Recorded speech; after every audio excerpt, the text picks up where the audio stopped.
Hi, I'm Bob. I'm an alcoholic. Hi, Bob. Sober through the grace of God and sponsorship in AA since the 10th of December, 1967. For that, I'm very grateful. I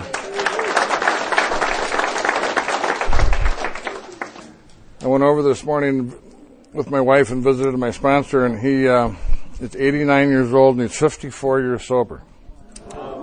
And still active, still going to meetings. And his sister came over to take him to lunch, and she is 94 years old and 56 years sober.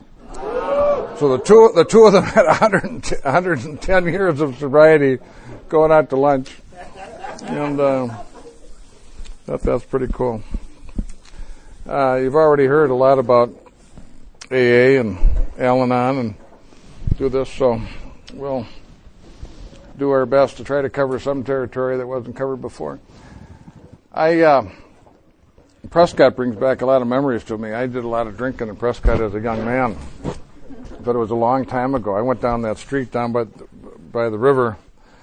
My next door neighbor's family had a big compound right on the river, and Danny and we snuck down there. And during the winter, when the place is supposed to be closed, we'd come down here and drink in the wintertime, bring girls down, and so I have a lot of memories, but they were 45, 50 years ago. Brought back, just driving down the street brought back a lot of memories. I started drinking when I was 14 years old. I was a small kid when I entered high school. I was 4'11", 95 pounds. I was second smallest kid in my class.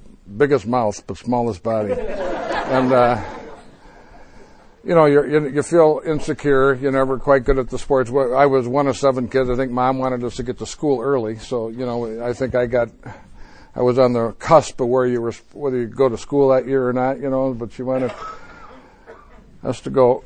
And I always felt like everybody else knew a little bit more about living than I did. I felt like they had a meeting every day to decide what they were going to do, and I always missed the meeting.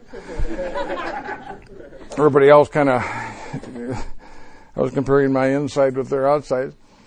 And I went to a high school. I went to a military high school and a college campus. We drank in high school like most people drink in college. We had fraternities.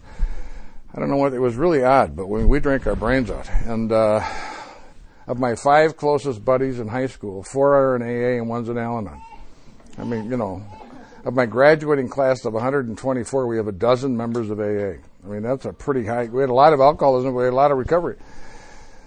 I loved alcohol. When I had my first drink, it was just like, it was kind of more than an improvement. It's kind of like a sex change operation. It just kind of altered everything. It just, everything looked differently. I had a sense of ease and comfort that I had never experienced before. And all of a sudden, the kid who maybe was a little bit awkward and was worried about what you thought of me, I didn't, I just started from that point on. I just drank as much and as often as I could. And by the time I finished high school, I had a reputation, as a heavy drinker. And I'd been in car accidents. I made false ID cards. My whole personality was kind of built around my drinking. And my heroes were those Second World War guys that came back. My dad and his friends. They worked hard, played hard, had a good time, started businesses. They were active in their communities, and they were attractive men and women. Cocktail parties were the order of the day, and much of our booze we stole from our parents, and then we made false ID cards and all that. I didn't think I had a drinking problem. I thought my drinking problem was because I was underage, and if you got caught, either by my father or by the police, no one gave a damn if you got 3 drinks or 30 drinks. I never wanted to get caught with 3 drinks. It never made sense to me. So I thought my over drinking had to do with the fact that I really wasn't allowed to drink. I went away to school, and part of how I made that decision was to kind of get away from the authority in my life. I was at a meeting this morning, and I get a kick out of, and we call it issues and tissues. It's a problem solution meeting, and there's a lot of young sobriety in it, and they bring up problems that they have, and I mean how the young guys react about being told to do anything. They all feel like. And there were new guys, and they were talking about how they felt like AA was like they still had their mother looking over their shoulder. They had to go to meetings, that they had to, it was, and I think of today what an opportunity it is. I mean, that it's a freedom producer rather than the opposite. And But I went away to school. My drinking didn't get normal, or you would have a different talker than I drank my way out of the University of Notre Dame in the middle of my senior year. I was in the yearbook with my class ring, and I walked out in the middle of my senior year, which is kind of all our story. We're good enough. We interview well. We just don't work well. We can get in situations that we can't stay in. We can get in marriages, we can get in jobs, we can get in schools, and we can get in churches, but we don't always do a very good job of finishing things. And I was a class drunk. I had 3 guys petition to have me removed from engineering school. They used my room as a study hall. I was just never in it. It's just a joke today. I think, oh my God. I had, my wife and my wife, Linda, who was almost your Al-Anon speaker, she has 40, almost 42 years in Al-Anon. And, a neat lady. And we have 3 kids that are almost 40, 38, and 28. And they have, 90 years of sobriety between the 3 of them. Or no, 6 of them. I don't know what they have. The oldest has 22. The middle one is 18. And the other child has 11. And so my wife was a carrier, I think. I had well, none of us were alcoholic when we met her, so I don't, kind of like Ptomaine Mary or whatever it was. And, but I got to experience the other side of that. When my kids were little crap heads, who I, would go to school and, and what I did to my parents, I just couldn't shut my drinking down. It was too important to me. I had tried, I got diagnosed an alcoholic when I was 19 years old. I didn't believe it. It didn't make sense to me. I mean, an alcoholic to me was someone I couldn't even identify with. It had to be someone who was a lot older. It had to be someone who had a lot more serious problems than I did. 19 didn't fit with anything that I did. When I left Notre Dame, I came home. I finished school at St. Thomas University. When I finished school, my dad asked me to leave the house. He said, "I love you, but I don't like you." Wasn't quite that brutal, but he said, "You're just a pain in the neck." He said, "We got 7 kids in the family. You don't follow the rules. He said, "You got to leave." And I got a job at a liquor store, and have to use your gifts. And this turned out to be the last year of my drinking. I'm 22 years old, 23 years old. I'm kind of at odds trying to figure out what I'm going to do. I was supposed to be in the service. I was drafted. I was in ROTC. I was supposed to be commissioned as an officer when I left school. And they would have drafted me as a private had I not done something. So I got into officer candidate school, and I'm waiting to get, to go off to Vietnam or wherever the hell we're going. And they lost my physical, a guard unit opened up, and they lost my physical. I took it again. The 4th time I took the physical, they failed me. I mean, how lucky was that I didn't have to go to Vietnam. And, but during my last year, I worked at the liquor store for 4 or 5 months. I'm drinking a quart a day. I'm living in an apartment with a couple of guys. I'm driving drunk. I'm in bad shape. I've lost touch with the family, and a lot of, we tell funny stories about alcoholism, but mostly they're just kind of tacky stories. How you treat women, how you are physically, how you treat, that's the high cost of low living. You're just a bum, which is kind of what I was. I lost a job at the liquor store. I went over to Minneapolis, took a job as a waiter. I'm living not on Skid Row, but a pretty close approximation of it. I'm shacked up with waiters and waitresses. I'm drinking a quart a day, and I got fired as a waiter. I got into a fight at a party, and a guy kicked my face in, and I didn't look good enough to serve food, so they asked me to stop doing that.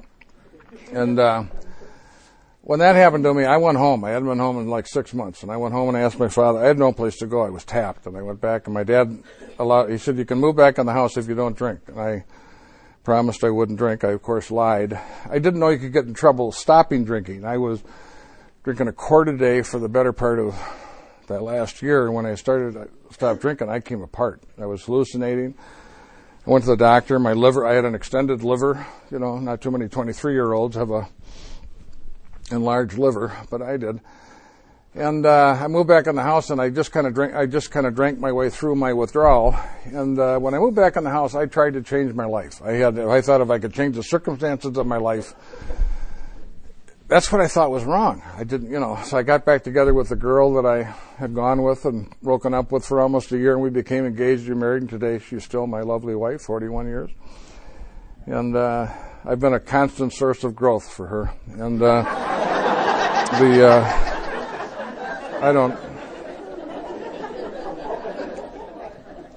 don't think she'd have half the program today if it wasn't for me. I just think I have.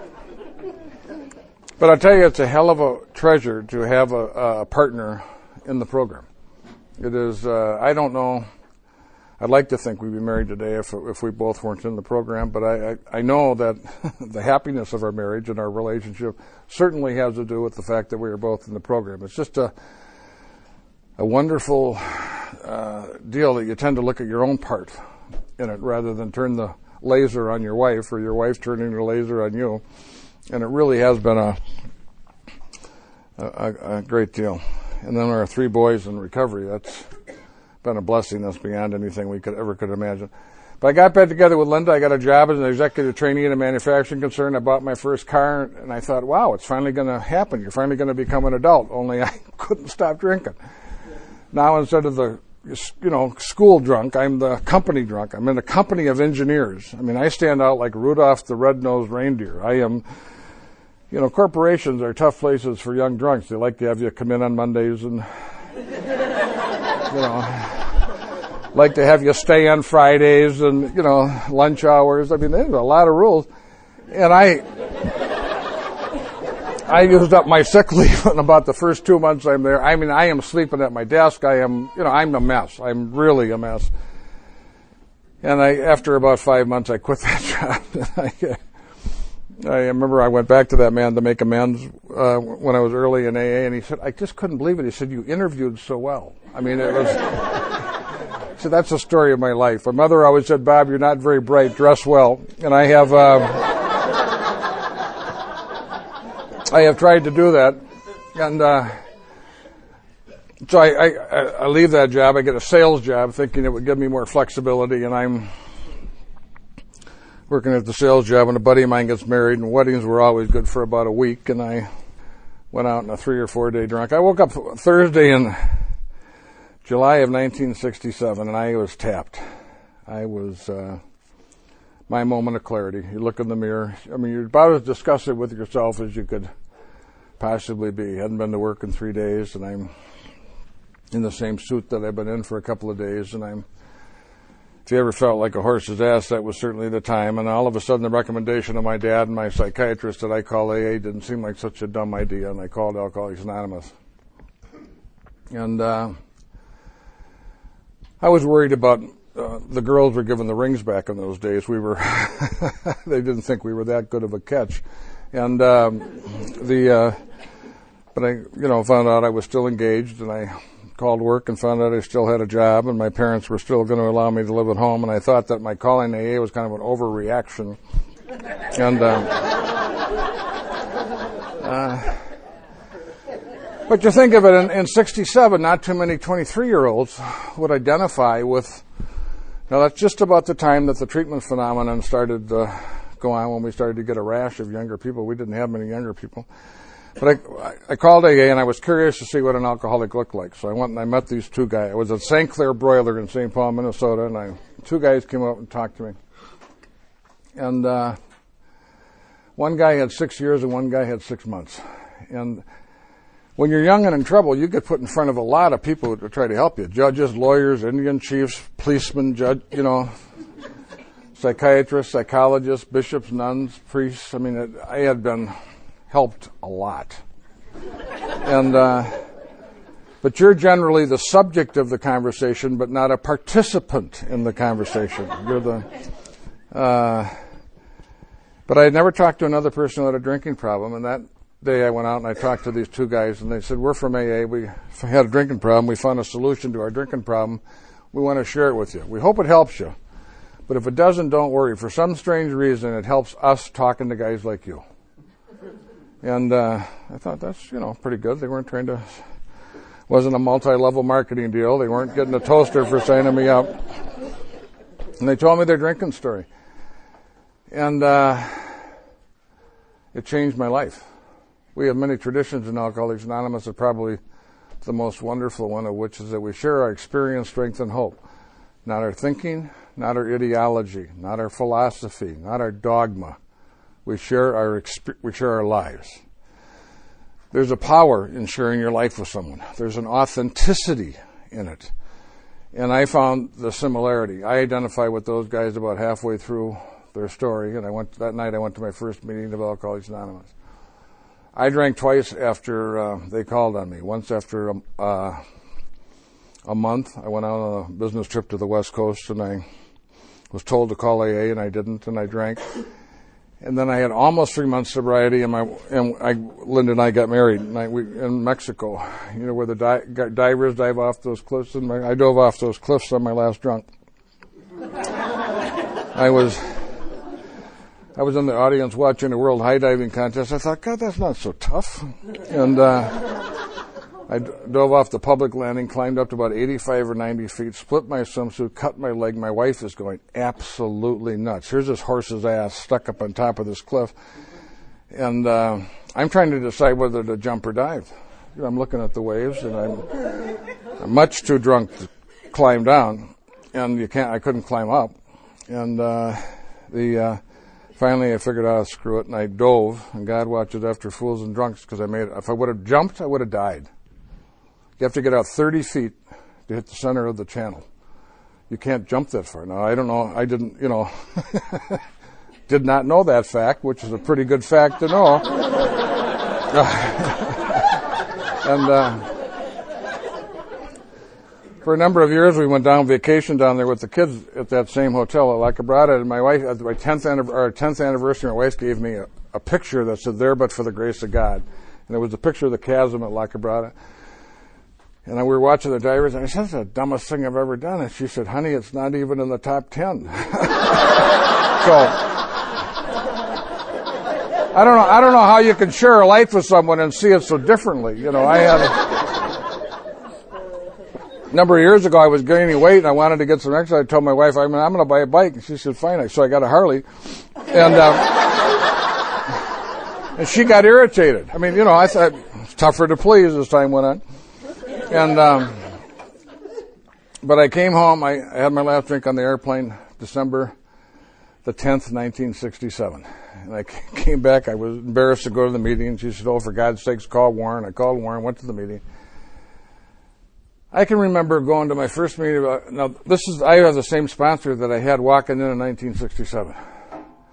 And that's, that doesn't happen all that often, because people die and relationships change, and, and it's more of a father-son relationship today and a family relationship. We go over there and it's like kids visiting dad. It isn't like, it isn't quite like it was when we were starting out. But I wouldn't change it for the world. And his wife was my wife's sponsor, and Alan. So there was this wonderful relationship that we had over years and years and years. And I have had the privilege to do lots of things in Alcoholics Anonymous, all of which are a result of copying my sponsor. My sponsor was a mailman, but he was the 12-step champion of the Uptown group of Alcoholics Anonymous. He called on more damn people than you could shake a stick at. It was just the amount of, they give commendations in the paper for policemen that would save 1 or 2 or 3 people's lives over a career. And I think if we could really count the number of lives that my sponsor has affected, it would be an astounding number. But I can remember when I came in and I met Warren, he sat me down and he said, "Bob," he said, "alcoholism is a disease." He said, "It's physical, but it's also mental and spiritual. Once you cross the line from problem drinking into alcoholism, your alcoholism affects you all the time, when you drink and when you don't drink." Now, the idea that alcoholism could affect me when I wasn't drinking was like rocket science. It was not an obvious idea. It was a whole new idea. He said, what we do in Alcoholics Anonymous once we take our last drink or drug is we use the 12 steps to change, to find a different way to live that's better than the way we lived before, so that we don't have to go back to drugs or booze to do something for us that we were unwilling or unable to do for ourselves. If you don't change, you're not going to stay. He said, you ever quit? I said, yeah. He said, did it work? I said, no. He said, it didn't work for me either. He said, there's a difference between abstinence and sobriety. Sobriety is abstinence with the program, with the fellowship, with the steps, with the change, with the sponsorship. So when we say sober in AA, we don't mean just abstinent. There's more involved with it. That was like the Gettysburg Address of Alcoholics Anonymous. I can remember the chair I was sitting in when Warren told me that. And I got real active. I went to a hell of a lot of meetings. And in those days, in the late 60s and early 70s, that was when that parade of young people, they started diagnosing alcoholism. We started to have all the treatment that we did when we were in Minnesota, kind of the biggest treatment center thing. So I had a chance to do a lot of 12-step work. Well, my idea was, I was always a guy who, like I said, my mother said, you're not very bright, dress well. I always looked good. I did. I interviewed well, but I didn't perform well. And over a period of time, I thought I had like a built-in failure mechanism. You get tired. I mean, if we went around this room and started talking about all the things we never finished, I mean, we'd have a long conversation. And it isn't for lack of talent. It isn't for lack of ability. I mean, alcoholism costs you your life. Many of us never got a chance to use the gifts that we were intended to use in the process of our lives. The boxes were still under the piano, still wrapped with the ribbon on top. That's not a small cost, that you never get to be who you're supposed to be in your life because of the disease of alcoholism. So I said, okay, I'll buy it. I'm an alcoholic. And Alcoholics Anonymous has got the answer for alcoholism. Well, if I'm an alcoholic and you got the answer, I got a half a dozen other things that are going on in my life, and if you got the answer, those ought to go away. And it might take a year. From what I can tell, it takes over 41 years to have all your defects of character removed. But I was a young guy, and I had a lot of unmanageability in my life. How I supported my drinking at Notre Dame, and I was a gambler. I was a pool player. I was a card player. I was a backgammon player. So my list of problems were that I had a pretty serious gambling problem. It was more of a hobby. 4 or 5 hours a day, 4 or 5 days a week, wasn't it? But I was making $5 to $10 grand a year gambling, playing backgammon. It was like a second job. And I spent more money than I made. And if you do that over a long period of time, you're going to end up in debt. I just want to report it to you in case you don't know where that one goes. And we had started to have children, and I had great parents, but even great parents make mistakes, and I wasn't going to make the mistakes they made, and I didn't. I made all the mistakes they made in a bunch they never thought of. I was loud, impatient, immature, and sometimes violent with my children. I'm not proud of that, but that's an accurate description of how I was. My wife and I had work issues. I had a little trouble. I had trouble getting to work. I had trouble getting up, which later I found out had to do with when I went to bed. I did not know that at the time that I was as a young guy. So I had trouble getting to work. I had some trouble staying at work, and I had some trouble working at work. Other than that, I was a pretty good worker.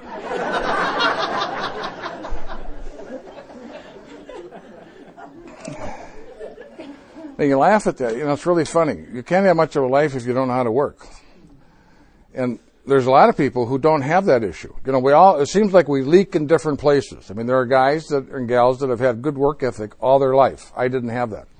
I don't know what I was. I was spoiled or a candy ass. I'm not sure. I worked on construction crews. It wasn't like I didn't know how to work, but I'll explain a little more about that later. But I had very serious problems. And these were not problems that happened monthly. They happened all the time. Not any of the issues I just mentioned to you made my first inventory when I did my first, fourth, and fifth step. My first, fourth, and fifth step was a recitation of the worst things that I had done in my life. I didn't have much insight into the causes and conditions of my alcoholism. It wasn't until later that I got real active in AA. The most important thing for me in my early recovery was the breaking down of my alibi system. I built a wall up between you and me so you couldn't see what was going on in my life. I said, you like me, but you only like what I let you see about me. If you could see everything about me, you'd hate me because I hate me. And who knows more what a lousy, crummy, insufficient, lousy person I am than me. I'm comparing my inside with your outside. So I built this wall up. When I called AA, I got sick enough and tired enough and afraid enough behind that wall that I said, hey, come and get me. I don't care who you are or where you come from, but just come and get me and help me not be who I am anymore. I can't stand me 5 more minutes. And for the first time in my life, I tore the wall down. And I shared the whole deck of cards. I never shared the whole deck of cards with anybody. My family had part of it. My wife had part of it. But no one had all of it. And I'd kill you with the piece you didn't have. But when I called AA and continued in conversation with my sponsor, when I took my fourth and fifth step, my wall came down. I made a discovery. And the discovery was that I'm not unique. My personality may be unique, but not my illness, not my behavior, not my experience, not my feelings, not my problems. And I started to have a sense of hope that would work for you, could work for me. Most of us come in here with a profound sense of uniqueness. If you don't lose some of that sense of uniqueness, you are not going to stay.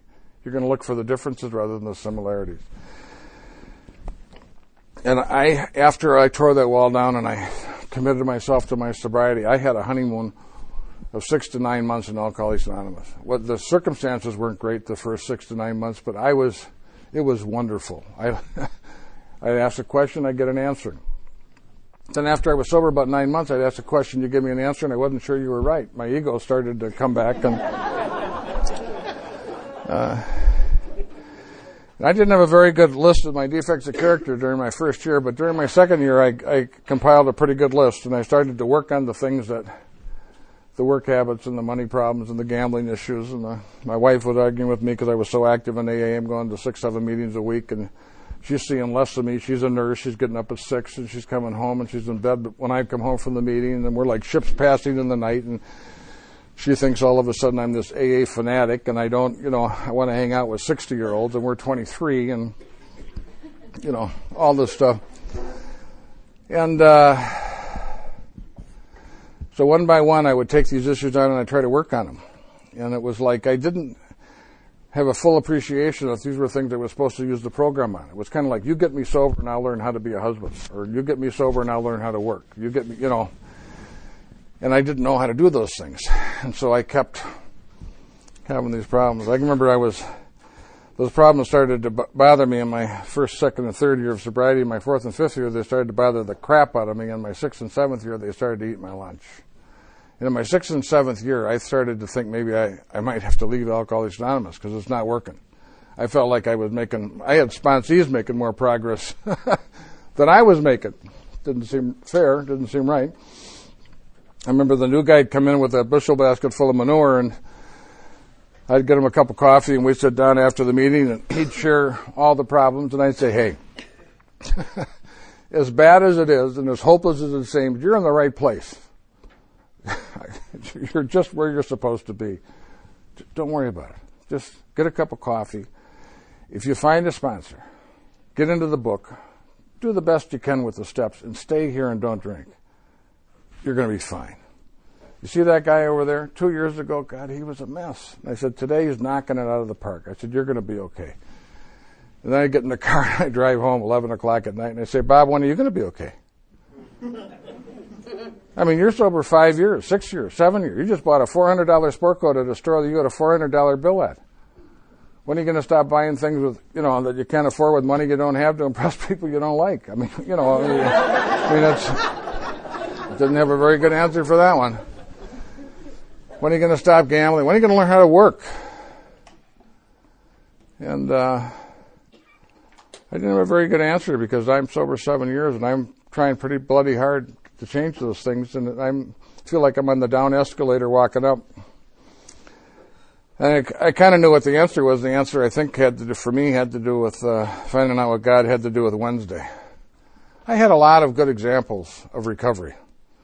And the people who had what I wanted, who really had the whole deal, had a quality to their lives that I didn't, a depth to their lives I didn't have. And it had to do with something spiritual. And I was so glad that I was taught the difference between religious and spiritual. Because I was Catholic and I went through all the Catholic education. And I think had it been too religious, I would have not stayed. It would, because it would have conflicted or whatever the hell, even though I wasn't a very good practicing Catholic at that time. But they had a spiritual quality that I could detect. And they really understood the relationship of the program and the relationship of God to what they did in their daily lives. And I didn't. Or I didn't fully understand it. And I sure as hell wasn't able to implement it to the degree, to effectively. Because my life, if that's all there was, it wasn't enough. It wasn't enough. I had to deal with these issues. I had to be able to support my family. I had to be, and I'm trying pretty hard, and it's not working. And so but the problem I had is I went to God. If I went to God and turned myself in, you would not have to be a rocket scientist to figure out what God would want me to do. If I had the conversation with God, God'd say, "What do you want?" I said, "I want to turn myself in." Why? Well, I'm 8 years sober and my pants are on fire. That's why. Will you help me? God says, "Yeah, I'll help you." Okay, now I'm going to say to God what everybody says to me when they come over to the house with all their problems. What do I do? Because that's what we want to know. What do I do? Now, stop gambling. Go to work. Stay at work. Work at work.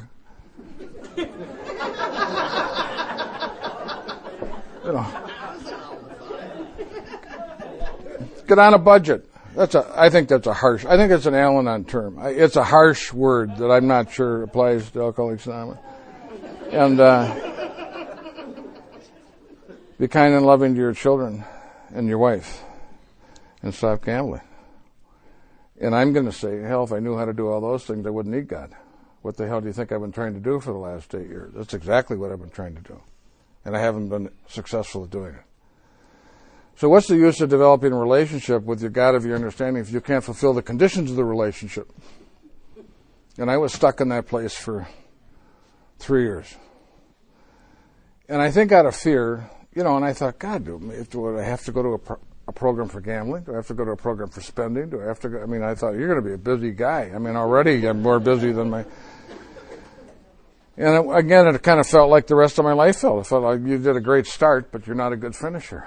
This is where you always end up. Everybody's patting you on the head, telling you what a great job you're doing, and you're not doing a very great job. And so out of fear of both getting drunk and out of fear of just continuing to be a sober jerk, I went back through the steps, third time. Step 1 was a no-brainer. I was powerless and unmanageable. You didn't have to be a rocket scientist to figure that one out. What fooled me? Step 2. I believed it for us, but not for me. I really believed it for us. I was a pretty good 12-stepper. But I lost the belief for me because I'm 8 years sober and, I'm on the down escalator, baby. It's not working. And I had to regain the second step. And I started to see men and women in my group with bigger problems than I had, with smiles on their faces, with dignity walking through the walls that I was trying to walk around. And I regained a sense that I believed that God was going to restore Bob to sanity. I did the third step on my knees with my sponsor in his office. We didn't do that much in those days. But I started to go to conferences, and I would listen to people in California, and thought, well, I'm going to try it. So a little awkward, but I did it. And then I did a 4-step, and I said, my previous ones I'd done with clergy, and I said to him, when I'm done with this 5th step, I should be careful, because whatever you recommend to me, I'm going to do. I said, I feel like I'm dying of thirst lying next to a lake. I am so goddamn sick and tired of being me. I just can't tell you how tired I am. And we did my 5th step. And he said to me, Bob, you have a lot of problems around work, money, success, and failure. My dad was a pretty successful guy, and he was kind of my hero, and I thought I'd never going to be as good as my old man. And he said, I think you got to go to a psychologist who works with people in business. I did not want to do that. That kind of felt like there was something odd with me, something that my program wasn't good enough, hello. So I did. I got a referral. I called up the psychologist, and he said, will you get your parents involved? I said, no. I said, my parents have been over-involved in my life. If you can't help me without getting my parents involved, please refer me to someone who can. Will you get your wife involved? I thought, oh, crap. Well, they see it so differently. It's a much different conversation when your spouse is in the room than when you're in the room alone. We get your kids involved. I did not want my children involved. I was embarrassed and ashamed of my sometimes rage. But I said, yeah. And I went to that psychologist, 6 months, with my wife and children. And I made one of the most important discoveries in my recovery with the help of that psychologist. And what I discovered was fear. I had done 3 inventories. My fear inventory had to do with snakes, dogs, and tall buildings. I had no insight into. I remember one day I was telling them that I had this small company that I was working with, and it was going broke, and I busting my ass 2-3 hours a day, but it's just not working. And he said to me, "Why are you so afraid of failing?" And I literally wanted to punch him. I was as close. I literally wanted to jack him. And I said to him, "Look, you're a doctor." I said, when you go bankrupt, you just take your little sign, walk down the hall, pound it on another door. In 6 months, you're making $100,000 again. I said, I'm a guy. I'm in the real estate investment business. I'm about to lose everything I had. I said, nod your head up and down if you understand that. I'm going to lose everything I have. He looked at my wife and he said, Linda, if Bob lost everything he had, would he lose you? My wife said, no, it wouldn't lose me. And he asked the kids. The kids said, nope. If you can't lose, you can't play. And what I discovered is I was scared to death of life. I was afraid of the responsibility of being a husband. I was afraid of being a father. I was afraid of failure. I was afraid of success. And, I was like the fish in the ocean that Chuck Chamberlain talked about when the one fish looked over at the other fish and he says, isn't the ocean wonderful? And the other fish looked over and said, what's the ocean? The air to the bird, the water to the fish, the fear into myself. I didn't get it. And not too long after that, I was home. I had a terrible day. I went to work late. I left early. I got in a backgammon game. I won $600. I missed dinner. I missed the AA meeting. I got in a fight with my wife, and I slapped one of the kids. One of those things you'd like to have videotaped and sent to the General Service Office to show what 8 years of sobriety can do for you. And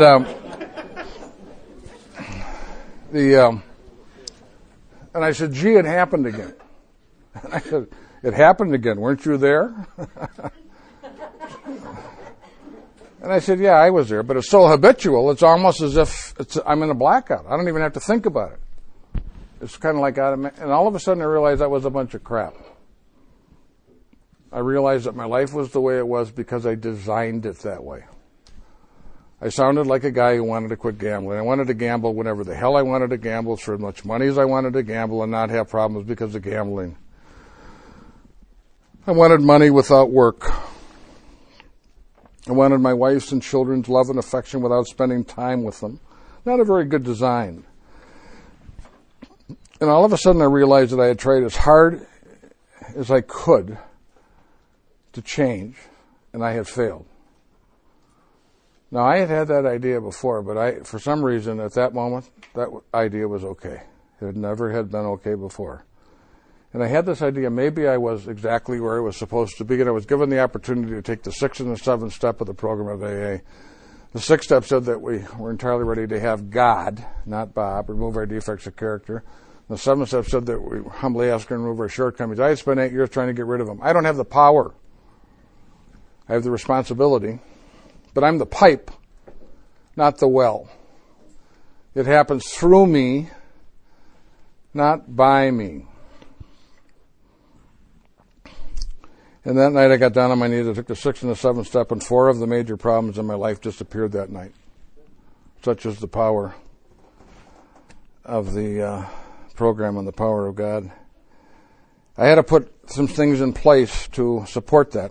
I turned the finances over to my wife, who doesn't have the issues with money that I had. I went on an allowance and she got the check. We were out of trouble in about 12 months. She had this technique where she could pay part of a bill. God damnedest thing I have ever... I thought, honey, if you only pay half of it, you're going to think you don't have the money. I never would put it in the hat even, I started dating my wife every Friday night. I dated my wife every Friday night for 30 years. So one night a week we had a real, live, dangerous date. And that was one of the best things we ever did. We had, one night a week we had each other's undivided attention. It was really a terrific thing. We didn't go out with anybody else. We just went out. I had to learn how to be romantic with my wife. We used to go out and we'd talk about kids and bills. That wasn't how we fell in love. I mean, it just, so I had to learn how, I'd have to go to Chicago and check up and learn how to be, we went back to being like we were when we courted each other. And it was an important thing. I made appointments with my sponsor about when I'd go to work and when I'd leave work and what I'd do. And I remember I was selling real estate investments, and I went out to General Mills, and I was supposed to go sell this executive this investment for $10,000. And if he bought it, I would make $1,000. And I went up there knowing it wouldn't. I had to read the 3rd step prayer to get my butt out of the car to go in this building. And remember, I went up there and I talked to him, and he bought it. And I made $1,000. And I'm in the elevator on the way down, and I had this thought. If a guy did that regularly, I thought,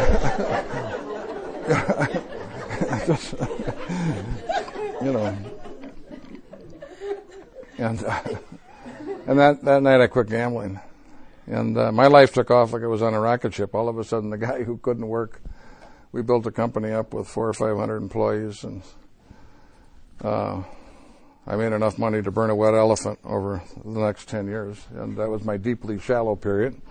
And I got the big house and I got a big Mercedes and a little Mercedes. And I'm the guy who's in the expensive suit coming to the meeting in his Mercedes thinking that God has blessed me because of what a wonderful AA I was. How would you have liked to have me in your group? I was just, there are problems with failure, but there are also problems with success. There's an arrogance that I had that was invisible to me and I didn't see. So there's, on each side of that coin, there are issues and problems and personality things that we have to deal with.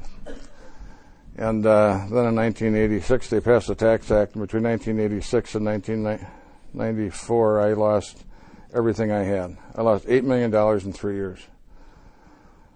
And I was literally on the verge of bankruptcy. Just before that, I went to a man and I asked him to be my spiritual director. And he said, "What do you want?" And I said, "I want to be less materialistic and more loving." Within 6 months, I started to lose everything I had. And I went back to George. I said, "We got to talk." I said, "What I want to do is keep this stuff and be less materialistic." And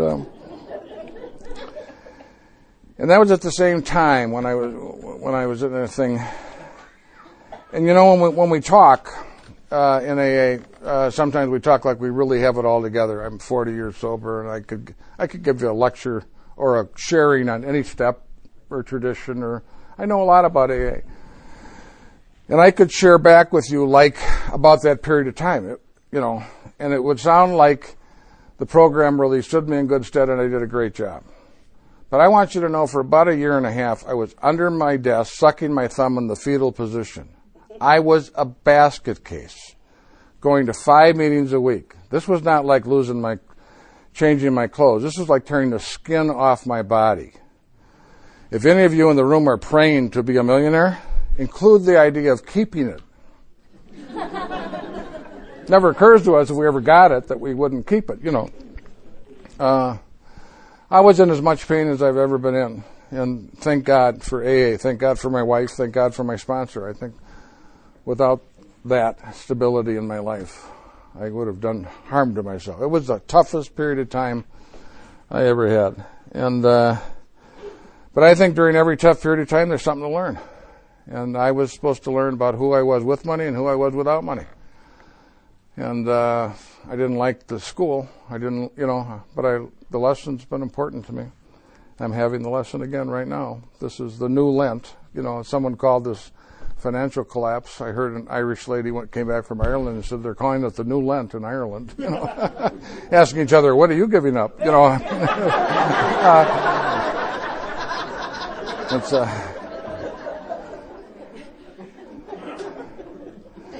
So what I learned, that my alcoholism was still alive in my abstinence and in my sobriety. That the emotional and mental aspects of mine, the physical aspect of alcoholism was gone, but not the mental and emotional and spiritual aspect. That I had to continue to use the program for the living issues that I have today. But it works. It really does.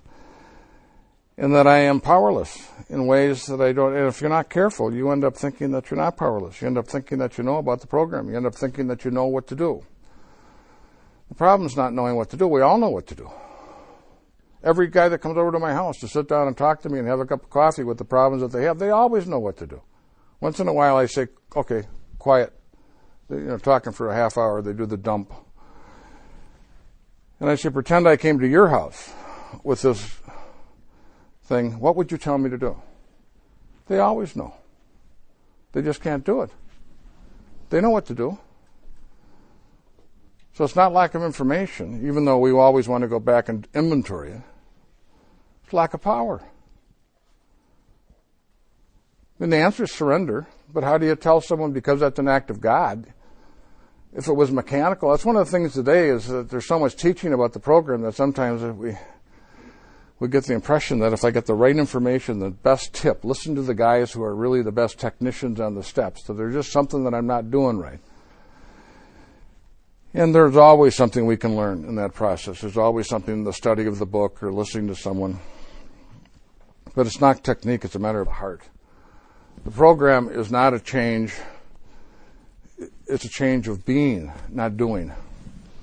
And when we come to it only with our minds, we always want to know, what do I do? And it's not really about doing. It's about being. And when you surrender, when you really contact your higher power, it changes who you be. And nothing looks the same. That surrender that we had when we first came to Alcoholics Anonymous, it all looked different. From that moment on, when I came in there and I took the first step and they explained what alcoholism was, for the next 3 or 4 or 5 months, it was like magic. I had an explanation of my life that I had never had before, and a peace in very difficult times that I had never had before. And it's pretty hard for us. It's not mechanical. If it was mechanical, every time you had a serious problem, you just have to say the third step prayer and snap your fingers and you'll be back in Kansas. But it isn't that simple. So we're granted a reprieve contingent upon the maintenance of our spiritual condition. And that's what our job is in Alcoholics Anonymous, is to maintain our spiritual condition. The good news is we have a wonderful path to do that. We have a village of people who are trying to support each other on our walk in recovery. And we have sponsorship and steps and meetings, which are things to do. So often people who have serious problems like ours that aren't in the fellowship, they don't know what to do, where to go. I mean, if we can sit, 5 meetings a week, sit in a room with people who are trying to encourage us to get our lives better. I mean, don't you all have brothers or sisters or neighbors or friends that you like to have that for them? That they would have a place that they could in the context of discussing spiritual principles, that they could access and start to put these things in order in their lives so life wouldn't be such a bloody mystery, and to go do that. But the world is a difficult place today. When I got sober in 1967, I think the world supported recovery more than it does today. I think today the world supports addiction. It's nuts out there. I mean, you can today, I'm so glad they didn't have the internet when I was first sober. I mean, you can get pornography, drugs. I mean, you can buy drugs over the thing, without ever leaving your room. Today they mail you a credit card with $5,000, I mean, I know I wouldn't have taken them, but just on the off chance. Just on the off chance that I might have, I would have buried myself so deep. I would have. It's, baby, if you ever wonder why you're struggling, there's a 30-mile-an-hour wind out there. And it's raining. It's different playing golf in a 30-mile-an-hour wind when it's raining than it is on a sunny day without wind. And that's what we're playing in today. And so when you're not grounded in the program, and the power isn't mine. What I discovered, I don't change. God changes me. A doctor doesn't heal. He creates an aseptic environment, creates an atmosphere in which healing can take place, and God heals. A farmer doesn't grow. He plants a seed, creates a fertile environment where growth can take place, and God grows, and I don't change. I create an atmosphere in which change can take place, and God changes me. And it's an attitude of open-mindedness, honesty, and willingness, and the attitudes, I think, involved in the 6th and the 7th step of the program of Alcoholics Anonymous. So it isn't a matter of just knowing. It isn't a matter of technology. It isn't a matter of more information. We have all the information that we need. You don't have to do it all the same, but you have to do it enough the same. You have to access the principle, the core of the spiritual principle. But because we're all different, there will be people in this room who will do it in a much simpler way than a guy or gal who really likes to do a 40-page inventory. I mean, we're different, and we will come about and participate in those steps, but we have to have the change of heart that's involved in that process. So not only do you have to study the text and try to do these steps to the best of your ability, but part of what sobriety is more than anything else is a gift. And part of what I think we have to do is maintain the attitude of the recipient of a gift and the relationship of the recipient to the person who's going to give the gift. And it's kind of there's a friendship, there's a love, there's an openness, there's a receptivity, because just going with your mind will not work. Your mind is part of the problem. It's what's driving us nuts, that incessant conversation that's going on. That you want to know what your mind looks like? Go turn on CNN for an hour and a half. It's just conjecture and what ifs and all the sorts of craziness. And but it has a seduction to it that is just unbelievable, that you almost sometimes can't turn those programs off. The peace that we're looking for. The quiet that we're looking for. God has found the language of God is silence. That's why people who are new have so much trouble accessing the spiritual. There's just too much noise in their head. But after they start to do the steps and after they start to make the change, the mind starts to quiet down.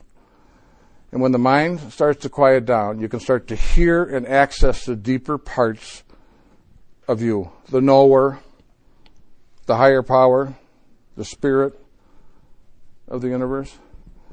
And I am so glad that I think today that my life is better than it would have been had I never had the disease of alcoholism. That I have literally, because of my disease, been forced to do things that have made my life better that I would not have done. So, if I have anything to say tonight, I want to say that AA works.